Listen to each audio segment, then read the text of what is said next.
Hey everyone, it is TexAgs Rewind, and the response I've gotten on the message boards means I need a bodyguard now, so I got Walker in the house. Don't come at me because I got this. See, already got some issues going on. We had a great show here. Bronny came on, talk a little bit about Schloss. You can leave. No, you can stay. No, come back. It's all right, Walker. Schloss obviously having a huge summer. We got Jake Crane talking about the big game to start the college football season. Georgia Clemson, I am looking at you.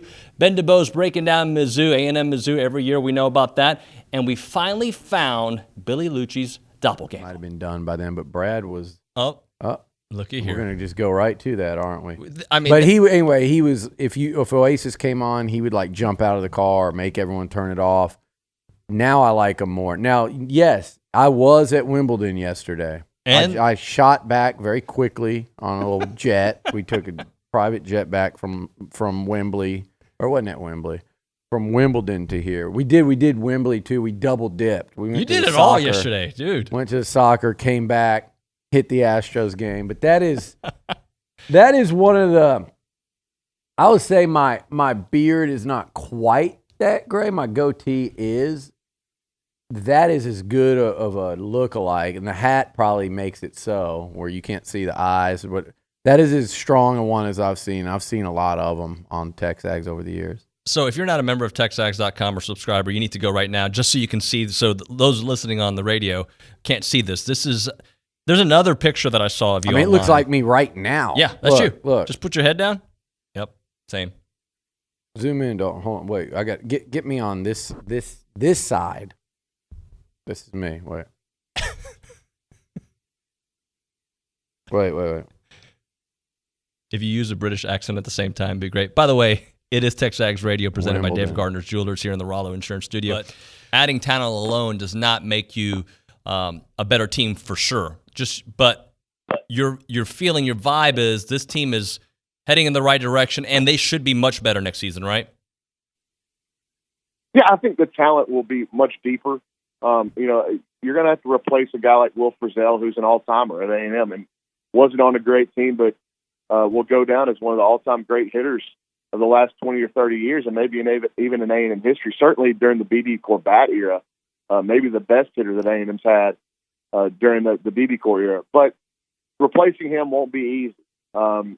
You've got some guys returning that are really talented, and Logan Britt coming back. It'll be interesting to see what Michael Early can get out of him, because he's certainly got the tools to be hearing his name called in the draft early on in the draft in years to come.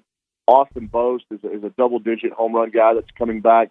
So there are some pieces that you like. Nathan Detmer was a promising young right-handed arm. Alex Majors is kind of a funky sidewinding guy that's been in some big spots. Moo Menifee coming back. These are all players that you can win with at the high level in the SEC. But what's going to be really important, David, is fall baseball. It's probably the most important fall of the Jim Schlossnagle era, because you're having to mesh old with new, you're having to mesh young with old, and you're having to do it here pretty quickly, and you're doing it with guys that, Kyle Lovelace might be the best defensive catcher in college baseball. He's coming over from U of H, and I thought it was a big pickup, David, because of the type of kid Kyle is, and I know him very well. He played for me with 12 baseball. I think that was a big pickup for the culture in the locker room, in the clubhouse, just as much as it was for on game day. I think he's the kind of guy that you can really lean on in terms of implementing your culture and work ethic and what you want. But he's a one-year guy. How is those abilities that he's got, how do they rub off on the young guys so that you start implementing your culture for years down the road? So, like Schloss said, he's trying to be really good in 2022, but also establish a program here that will be like his ones at TCU, where they're an Omaha threat year in, year out. What is the game on your calendar that you're thinking about early on in the season you have circled? Is it the Clemson game? Which game is it, that Clemson, Georgia? Which is the game that you are really penciling as, this is the start of college football? Man, it's hard not to say Georgia Clemson. You look at that game, that could end up being the best game of the year. At the end of the day, it could be the first game, and it could also be the last game. But look, David, I'm going to be honest with you, man. After last year, how crazy it was, I'm looking forward to all of them. I'm looking forward to the first one. I'm looking forward to the second one, the third one. But if I had to pick, in the first 3 weeks, obviously Georgia, Clemson. I think Alabama's going to run through Miami like a wet paper bag. I love the Colorado matchup with A&M.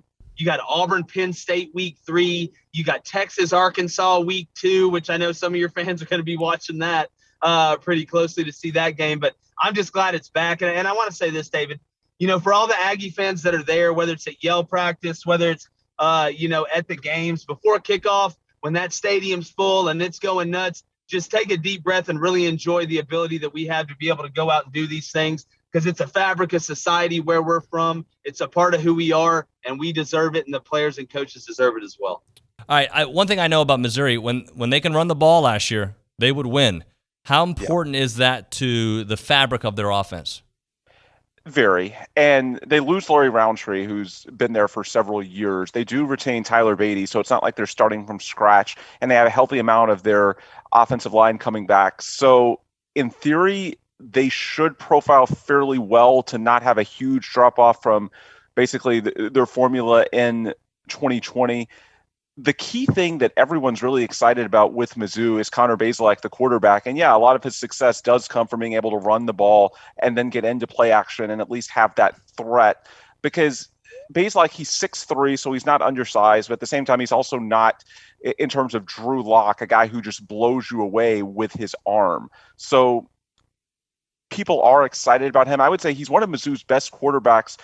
Really, I'd say you might have to go back to the Chase Daniel era when it comes to sort of reading defenses and anticipation throwing guys open. But a lot of that is predicated on the idea that you have some sort of rushing attack, because again, it's not like his arm is truly elite. I would say, he's a guy who's a good arm, not great, but he can do a lot with his head. But part of that, when you're talking about the scheme, is also just how effective are you at running the ball. So the bottom line is I think Tyler Beatty needs to be good, and I think we'll have a good indication early. One of the key swing games for them, I believe it's September 11th. It's the second week of the year. They play at Kentucky, and that's a really big game for them. Kentucky's a program that typically is pretty strong in the trenches, and I think that's one, especially on the road, where you're going to need to run well. And that game, to me, is going to be sort of a bellwether for Missouri's season, because I think, that even if Mizzou, and my guess is they come in predicted third or fourth when we get to the SEC preseason polls in the East. And so Kentucky is one of those teams in that same sort of tier behind Georgia and Florida, that if you want to position yourself to make a run and then see what happens when you play Georgia and Florida later in the year, and maybe the stars align, maybe they get injured. In the case of Florida, they come to Columbia. Well, Kentucky's one of those teams, and you'll find out very, very early if Mizzou's going to make a run, they need to win that game. I love when I put people on the spot. How do we tag out? I don't know. I have a terrible voice right now. I don't know. Goodness gracious, never talk on camera again. All right, to subscribe to TexAgs, go to texags.com/subscribe and hit the like button. You get the best content when it comes to A&M athletics.